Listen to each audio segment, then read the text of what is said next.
Assalamualaikum warahmatullahi wabarakatuh. Perkenalkan, nama saya Mia Julianti. Saya dari kelas B4 2017 malam. NIM saya 1722027.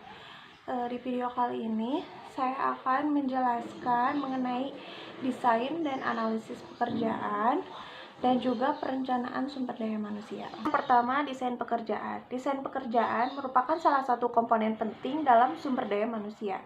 Desain pekerjaan membantu dalam menjelaskan pekerjaan yang harus dikerjakan, bagaimana mengerjakan pekerjaan tersebut, dan berapa banyak pekerjaan yang harus dilakukan, dan bagaimana ketentuan yang harus dijalankan sehingga pekerjaan tersebut dapat diselesaikan.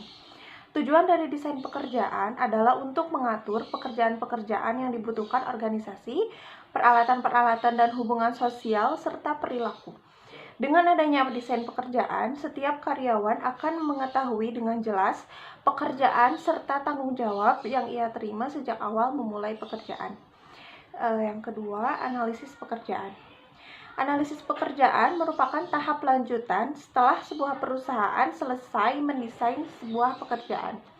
Analisis pekerjaan merupakan studi sistematis mengenai tugas, kewajiban, dan tanggung jawab dari suatu pekerjaan, pengetahuan, kemampuan, serta keahlian yang dibutuhkan untuk mengerjakan suatu pekerjaan. Ada 3 tahapan dalam analisis pekerjaan, diantaranya yang pertama, mengumpulkan informasi, yang kedua, menganalisis dan mengelola informasi jabatan, dan yang ketiga, menyusun informasi jabatan dalam satu format yang berlaku. Analisis pekerjaan mengandung beberapa unsur, diantaranya yang pertama, what, mengenai apa yang harus dikerjakan oleh karyawan maupun atasan. Yang kedua, why, mengenai mengapa tugas tersebut dilakukan. Yang ketiga ada how, mengenai bagaimana mengerjakan tugas tersebut.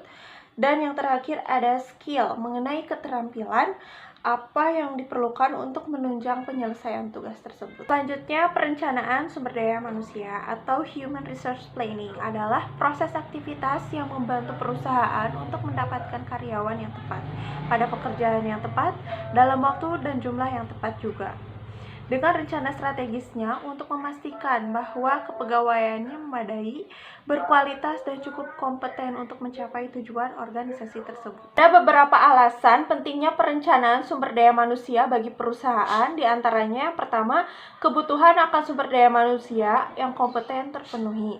Dengan perencanaan sumber daya manusia yang baik, the right man, the right place akan diraih oleh perusahaan. Penempatan karyawan yang kompeten dan tepat pada posisinya dapat tercapai dengan lebih optimal dan cepat karena perusahaan telah mengetahui dengan baik kualitas sumber daya manusia yang diperlukan. Yang kedua, meningkatkan efektivitas dan efisiensi perusahaan. Bila jumlah sumber daya manusia di dalam perusahaan sudah tidak efisien dan tidak efektif lagi, maka sistem perencanaan sumber daya manusia akan melakukan peraturan atau penempatan ulang. Tujuannya agar semua sumber daya manusia yang dimiliki bekerja pada jabatan atau pekerjaan yang sesuai dengan kemampuannya. Yang ketiga, dapat menghemat biaya. Ketika HRD melakukan perombakan terlebih dahulu, maka pengadaan tenaga kerja dapat dihemat. Tidak perlu menyediakan biaya untuk menambah sumber daya manusia yang baru. Ada beberapa tahapan perencanaan sumber daya manusia. Perencanaan sumber daya manusia memerlukan tahapan yang sistematis untuk mencapai tujuan tersebut. Berikut adalah tahapan-tahapan yang harus dilalui oleh manajemen perusahaan. Yang pertama, menganalisis tujuan organisasi. Yang kedua, melakukan inventarisasi sumber daya manusia saat ini. Yang ketiga, perkiraan permintaan dan pasokan sumber daya manusia. Yang keempat, memperkirakan kesenjangan sumber daya manusia. Dan yang kelima, merumuskan rencana tindakan sumber daya manusia. Dan yang terakhir, pemantauan, pengendalian, dan umpan balik. Cukup sekian penjelasan dari saya. Terima kasih atas perhatiannya dan mohon maaf atas segala kekurangannya. Wassalamualaikum warahmatullahi wabarakatuh.